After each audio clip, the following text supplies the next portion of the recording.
Un zeste d'info. Zoom sur notre santé dans un zeste d'info avec Charlotte Brich, notre journaliste stagiaire de l'ISCPA, l'Institut supérieur des médias de Paris. On s'intéresse à la mononucléose infectieuse.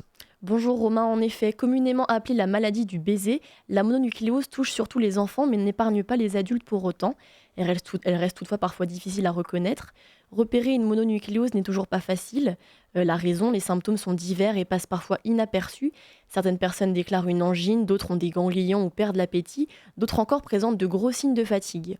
On attrape le plus fréquemment la mononucléose lors d'un échange de salive, mais des postillons ou des éternuements suffisent pour être contaminés. Il est donc important de prendre un certain nombre de précautions lorsqu'on a attrapé le virus, se laver les mains régulièrement et soigneusement, éternuer dans son coude plutôt que dans ses mains, laver les jouets et les objets que l'enfant a touchés ou encore ne pas partager les couverts. La période d'incubation s'élève donc parfois à 1 mois. À l'âge de 5 ans, pas moins de 50% des individus sont porteurs du virus et à 40 ans, les statistiques atteignent 90%. La plupart des gens sont immunisés contre la mononucléose sans même le savoir. Il suffit d'être en contact avec le virus pour développer des anticorps, mais pas forcément les symptômes de la maladie. À noter que la mononucléose ne présente pas de risque pour le fœtus si elle touche une femme enceinte. Mais alors, qu'est-ce que la mononucléose ? C'est la question que nous avons posée au docteur Frédéric Urbain, médecin généraliste.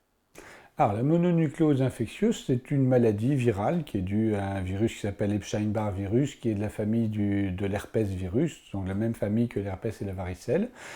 C'est une maladie qui est extrêmement fréquente, extrêmement répandue. Si on prend un adulte de 40 ans, il a 90 chances sur 100 d'avoir déjà rencontré cette maladie.